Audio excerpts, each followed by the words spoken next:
Hello बच्चों, let's see this question and here this question say a concerted effort has to be made for the sustainable development. यानी कि sustainable development के लिए हमारे को कुछ efforts करने चाहिए. Suggest any one step in conserving our mineral resource for the future.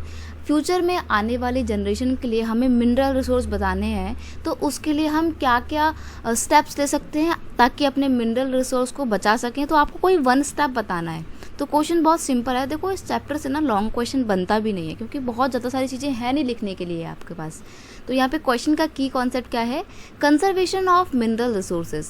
Mineral resources का कंजर्वेशन. अब देखो, यहाँ पर वन स्टेप पूछा है लेकिन हम और भी स्टेप्स पे बात करेंगे. सबसे पहली बात, use of improved and modern technology. अब आप सोचते होंगे मैम मॉडर्न टेक्नोलॉजी से तो धुआं होता है, पॉल्यूशन होता है, आवाज़ होती है, लेकिन मॉडर्न टेक्नोलॉजी इस्तेमाल करनी है बट इम्प्रूव वाली.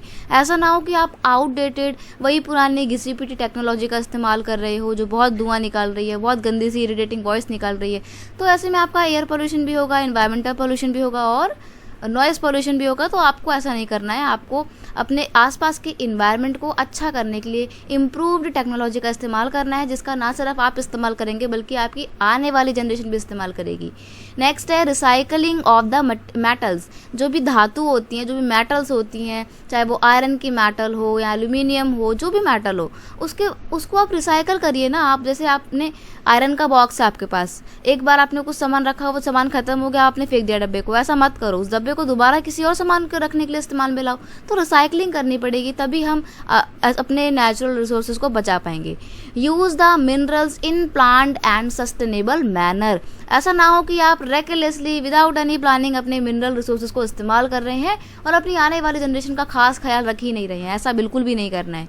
नेक्स्ट है promote the use of renewable resources. और कोशिश करो कि सबसे ज़्यादा तो रिन्यूएबल रिसोर्सेज का इस्तेमाल करो, ताकि जो नॉन रिन्यूएबल रिसोर्सेज हैं, जो नेचुरल रिसोर्सेज हैं जैसे कि पेट्रोलियम, कोल, डीजल एक्सेट्रा, इनके ऊपर जो हमारी एक ह्यूज डिपेंडेंसी है उसको हम कम कर सकें. तो इन सब स्टेप्स को थ्रू हम क्या कर सकते हैं? अपने मिनरल रिसोर्सेज को कंजर्व कर सकते हैं. ये कुछ थे steps. I hope you understand it well. Best of luck.